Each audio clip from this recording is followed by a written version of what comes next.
तो नमस्कार मित्रों, खेडूत पुत्र यूट्यूब चैनल में आप सर्व साथीओનું स्वागत છે। मित्रों जाणीशुं આજના તાજા અને મહત્વના સમાચાર। तो मित्रों चैनल में नवा હોય तो खास કરીને ખેડૂત પુત્ર यूट्यूब चैनल ने हजू सुधी तमे सब्सक्राइब नहीं करी तो खास मित्रों ખેડૂત પુત્ર यूट्यूब चैनल ने सब्सक्राइब કરી દેજો, જેથી મિત્રો તમને દરરોજના તાજા અને ખેડૂતોને લગતા સમાચાર છે જે ખેડૂત પુત્ર यूट्यूब ચેનલના માધ્યમથી મળી જાય। તો જોઈએ આજના મુખ્ય સમાચાર।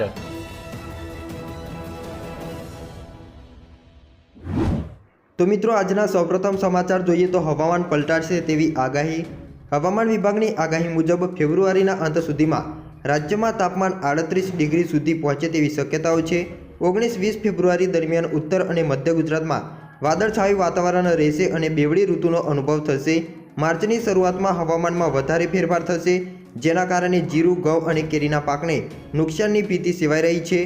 तो राज्यना विविध जिल्लाओमां न्यूनतम तापमान 70 થી લઈને 20 સેલ્સિયસ વચ્ચે રહે તેવી શક્યતાઓ વ્યક્ત કરવામાં આવી છે। ત્યાર પછીના સમાચાર જોઈએ તો હોળી પહેલા ભેટ।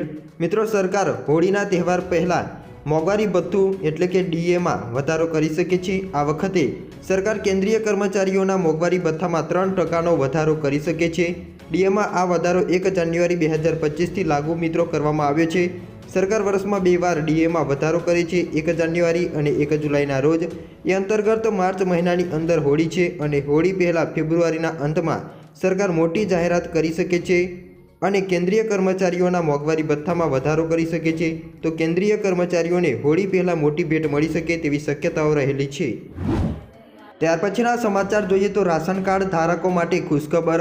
मित्रों आप सर्वे जाणो छो कि छेल्ला केटलाक महीनाथी घणा बधा राशन कार्ड धारकोने तुवेर दाळनो जथ्थो मळतो नथी। आपणे मित्रों जणावी दઈએ कि अत्यार सुधी केंद्र सरकार द्वारा एनएफएसना कार्डने जे संख्या छे एना करता 50% तुवेर दाळनो जथ्थो गुजरात सरकारने फाळववामां आवतो हतो, परंतु आ वखते वेपारीओ द्वारा विरोध करवामां आव्यो हतो अने वेपारीओए सरकारने कहेवुं हतुं कि अमने पूरेपूरो जथ्थो फाळववामां आवे। त्यारे आ वखते वेपारीओनी मांग छे ए केंद्र सरकार पूर्ण करी सके छे अने आ वखते केंद्र सरकारे मित्रों जणाव्युं छे कि हवे 50% ने बदले 90% तुवेर दाळनो जथ्थो वेपारीओने फाळववामां आवशे। ज्यारे हालमां 10% जेटला रेशन कार्ड धारकोने राशन लेवा आवता नथी, जेना कारणे आवता महीनाथी तमाम लोकोने तुवेर दाळनो जथ्थो पूरता प्रमाणमां मित्रों मळी रहेशे। त्यार पछीना समाचार जोईए तो आजे रजू थशे गुजरातनुं बजेट।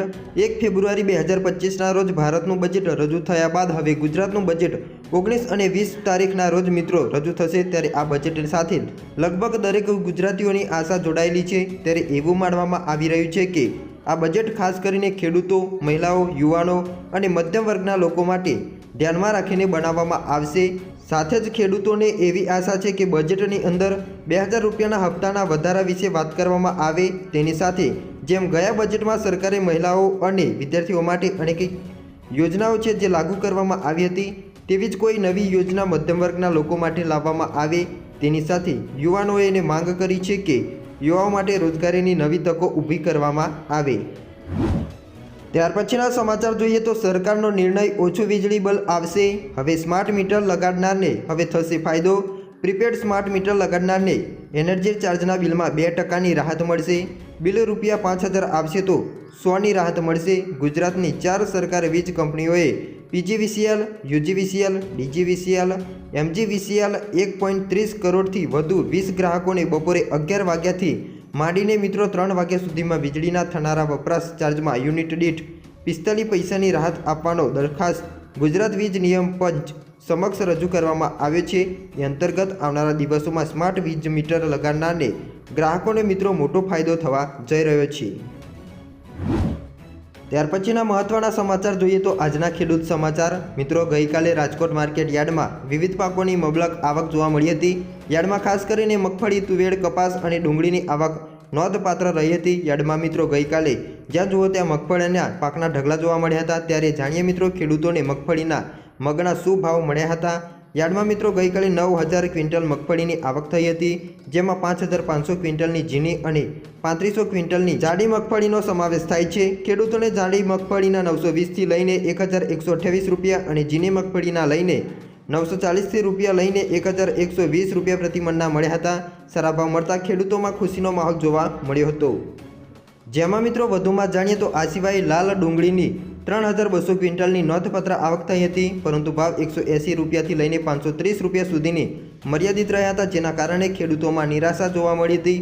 તુવેરની આવક 2,050 ક્વિન્ટલની નોંધાઈ હતી અને તેના ભાવ 1,250 રૂપિયાથી લઈને 1,518 રૂપિયા સુધી રહ્યા હતા. યાર્ડમાં કપાસની 2,100 ક્વિન્ટલની આવક પણ થઈ હતી અને ખેડૂતોને પ્રતિમણના 1,310 રૂપિયાથી લઈને 1,490 રૂપિયા પ્રતિ ભાવ મળ્યા હતા.